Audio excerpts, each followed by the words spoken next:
Também não se sente livre nesse sistema, né? Então a gente está a nossa sociedade está num vácuo, parece. E eu sou de uma geração, eu estou com 41 anos, a geração que viveu um pouco daquele período de silêncio e, por outro lado, não nasceu nesse período da máquina, da tecnologia que essa meninada está. Então, eu acho que essa minha geração de 40 e poucos anos tem condições de fazer esse diálogo entre essas duas. Onde é que entra a caixinha nisso? A caixinha é uma experiência de democracia. E é uma experiência que dá certo há 10 anos. E o que é a caixinha? É uma caixa de madeira, eu até não trouxe ela, deveria trazer sempre. É a caixinha. É uma caixa de madeira que eu levo para a sala de aula, e todas as aulas, ela fica na minha mesa e os alunos colocam ali perguntas livres, perguntas, comentários, manifestações. Ela está ali. Eles não precisam nem pedir licença para ir lá colocar a pergunta. E eles também não precisam se identificar se quiserem. Aliás, a identificação, o não identificar é praticamente uma regra. Não identificar. Por quê? Para manter o anonimato, né? Porque o primeiro motivo, a primeira motivação de criar a caixinha foi dar voz para os alunos tímidos. Porque eu fui um adolescente tímido. Né? Eu morria de vergonha, né? A professora de matemática dizia, todo mundo entendeu a matéria? Eu não tinha entendido nada, né? Eu olhava para o lado. Ninguém levantava a mão. Quando alguém levantava a mão, eu levantava a mão. Ninguém tinha entendido nada. As pessoas tinham medo de falar. Porque não existia liberdade. Né? A autoridade era imposta. Era vertical. Hoje a gente vive o contrário. Hoje não se sabe o que é autoridade. Já está super horizontalizada. Horizontalizado ao ponto de ninguém saber quem é quem. Né? Sabe, colocaste uma questão fundamental, inclusive no contexto democrático, que não existe mais autoridade. Não há se confundir com autoritarismo. Exatamente. Que era o período que a gente viveu. Acho até por isso que nós temos assim, cuidados e queremos, não queremos usar a autoridade porque temos risco de correr para o autoritarismo. Mas a autoridade é fundamental. Claro. Não como uma imposição, mas como uma referência. Eu penso que na sala de aula, acho que em todo lugar, mas na sala de aula a autoridade é conquista. Eu percebo, tem professores que dizem assim... Quando eu entrei nessa escola, alguns professores me diziam, não mostra os dentes, jamais fala teu apelido. Aí várias histórias de terror, né? Sim, porque alunos que fizeram isso, porque uma sala foi invadida, porque roubaram uma professora, porque, né? Assim, tudo é trágico, tudo é terrível, né?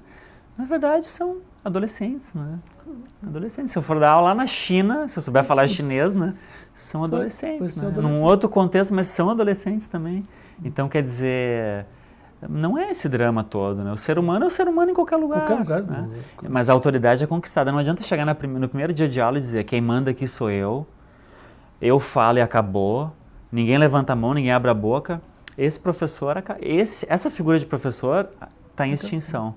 E as pessoas continuam agindo assim, elas sofrem, elas adoecem, elas odeiam ser professores e professoras. Esse tipo de professor, que é o professor que foi alguns dos meus professores, né? Ainda bem que não todos, mas alguns, é uma espécie em extinção e são pessoas que estão sofrendo muito, as que ainda estão na sala de aula. Por outro lado também, quem chega e diz, façam o que quiserem, como eu ouço dos meus alunos que estão no ensino médio, o professor entrou na sala e disse, quem quiser assiste, quem não quiser pode sair agora, na primeira aula, quer dizer, quem é que vai acreditar nessa aula, nesse professor, né? Não. Então é um limite difícil. Até onde vai a abertura para o diálogo, até onde vai o limite. Esse é o desafio diário da caixa de perguntas é esse. Eu não vou ficar 2 períodos de aula, 1h30 ou mais, só com a caixa de perguntas, a menos que seja assim um momento maravilhoso, como acontece, né? Nós temos pouco tempo, eu gostaria de extrair muito de ti ainda e dizer ao nosso telespectador como é bom conversar com um bom professor. Professor. Perguntas das mais variadas, então é a caixa, eles colocam ali, tu até providenciaste em algum momento levar para casa e digitava para que através da letra não fosse identificado os alunos, para que eles tivessem essa tranquilidade para fazer perguntas que quisessem. Claro que devem ser perguntas que têm alguma coisa mais interessante, deve ter brincadeira, deve ter... Claro. Isso faz parte naturalmente. E depois das perguntas feitas, tu digita elas e qual é a próxima etapa que tira as perguntas da caixinha? Eles colocam na caixinha, está lá todo dia a caixinha na minha mesa de professor. Eles colocam, não precisa nem pedir para colocar, desde que não crie bagunça, nem atrapalhe a aula, vai lá, coloca a pergunta, ou crítica, sugestão. Mais ou menos uma vez por mês eu levo a caixa para casa, abro, só eu leio as perguntas. Isso gera uma confiança muito grande. Eles sabem que só eu mesmo leio, vejo a letra deles, né? E eu digito elas, não há censura.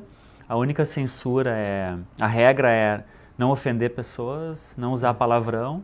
Embora se o palavrão não é ofensivo, Ele está num contexto. está num contexto de piada e tal, eu leio sem verbalizar, o que torna engraçado, né, o momento. Não vale o nome de pessoas da escola, para não ficar assim uma forma de ficar atacando as pessoas, maltratando, não virar um bullying via caixinha. Eu digito as perguntas e eu retorno.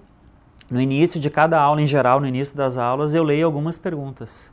Se a turma colabora, se a turma participa, eu leio um bom tempo da aula, que nunca vai exceder um período de aula, porque senão fica muito cansativo. Muito cansativo, E o conteúdo segue. Eu sou um professor que tem os conteúdos, até inclusive conteúdos bem tradicionais, né? Platão, Aristóteles, Rousseau, Nietzsche, Marx, né? Conteúdos e filósofos. Eu trabalho os conteúdos, né? Os conteúdos da filosofia. Não é assim, um oba-oba, que legal, Sim, aquela aula que todo mundo fica batendo papo. Não, uma aula séria. E de acordo com a pergunta é uma piada, eu leio, a gente ri. A pergunta é uma crítica, eu leio, respondo. A pergunta é uma pergunta mais profunda, se discute, eu proponho trabalhos extras, os alunos pesquisam o tema. Então, as perguntas geram conteúdos de aula, as perguntas geram debates, as perguntas geram pesquisas e até geram pessoas que vão procurar um tema, se interessam e acabam seguindo ele depois na vida, acaba virando profissão de ex-alunos, né? Interessante. É uma caixinha mágica, eu digo, os alunos, as crianças me dizem, é uma caixinha mágica. E realmente é mágica porque as pessoas são ouvidas. Porque qual é a magia? A magia é a comunicação. A pessoa ser ouvida. A comunicação. Ser considerada um ouvinte válido, importante. Quando eu vejo, como anteontem, um menino e um adolescente nos Estados Unidos que pegou o carro, uma arma, foi lá, sei lá que arma que era, né? Foi lá, matou várias pessoas. Aí ele deixa um vídeo gravado dizendo, eu sou solitário, as meninas não gostam de mim, então amanhã vai acabar, vou me vingar, vou matar. Quer dizer, o que faltou para essa pessoa, né? Faltou ser ouvida. Faltou ser ouvida, né? Pode ser numa sala de aula. A sala de aula é um espaço privilegiado.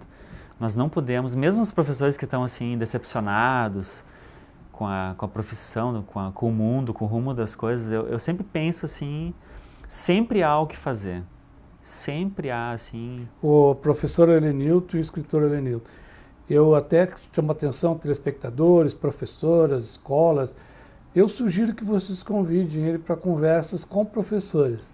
Como ele é um escritor, e várias escolas promovem feiras do livro, promovem encontros com escritores, promovem seminários, horas de formação. Eu sugiro, tomo a liberdade de sugerir, porque eu garanto que a indicação que eu estou fazendo, convide. E para contatarem contigo. O livro é editado pela Libretos, por sinal um livro muito bem produzido graficamente, bonito. A Libretos super sensacional. Tem uma apresentação da Márcia, da filósofa também. Márcia Tiburi. Da Márcia Tiburi, famosa, todo mundo conhece. A Márcia apresenta a orelha do livro, está aqui, do professor Helenilton, ele está bem acompanhado, enfim. Ela escreveu um texto também, até vou aproveitar e agradecer publicamente, ela escreveu um texto na revista Cult também. Na revista Cult. Foi um texto bem generoso, assim, ela é muito querida comigo. Este livro é um livro muito importante para quem está em sala de aula, para quem é coordenador, quem é coordenador pedagógico, quem lida com professores, com os alunos, com as escolas. Um livro muito importante. A Caixa de Perguntas, Desafio Vivo em Sala de Aula. Os pais também. Os pais também, certamente. Para entenderem, para perceberem o que os filhos pensam e não falam em casa. Também tem isso, né? O que não é verbalizado em casa. Às vezes em nenhum lugar, né? Na caixinha aparece. Olha só, hein? Que caixinha é essa? Essa caixinha é mágica. Professor, para um contato contigo, como é que preferes assim? Contato, convites para palestra, para encontros, para bate-papos? Pode ser via editora, Libretos, né? Pode ser no meu blog do Helenilton. Blog do Helenilton. Blog do Helenilton. Digitar lá tem no Google. Textos também. Isso, tem textos, tem comentários de todo tipo de assunto, né? Muito interessante. Vídeos. E a editora é a editora Libretos, pode colar, www.libretos.com.br ou então libretos.com.br. Isso, a editora pode que contratar. é a editora do professor. Nós estamos chegando ao final do nosso programa, infelizmente. Recomendo que as livrarias tenham este livro. As melhores livrarias do ramo certamente terão. As que não tiverem não são boas livrarias do ramo. Nós estamos chegando ao final. Muito obrigado, Lenilton, pela tua participação aqui. O espaço, Sucesso, a conversa, a boa conversa. A boa conversa. Uma boa conversa Sucesso. sempre vale a pena. Né? Para filósofos, principalmente. E certeza. É uma arte a boa conversação, com né? certeza. É o que as pessoas estão perdendo hoje em dia. Estão perdendo. Olha, como nós temos que conversar, hein? Poxa vida. Então, muito obrigado pela tua presença aqui no Autores do Livro. E em qualquer outra oportunidade voltaremos a conversar novamente. Muito obrigado, agradeço. Agradecemos também você que está nos acompanhando semanalmente, os nossos Autores de Livros. Nós conversamos com o professor e escritor Lenilton Neukamp, editora Libretos, a Caixa de Perguntas. Obrigado pela sua companhia e até um próximo programa. Na próxima semana, um novo Autores de Livros. Este programa, professor, certamente não é o mais visto, mas é bem visto, porque você está aí conosco. Até lá e obrigado.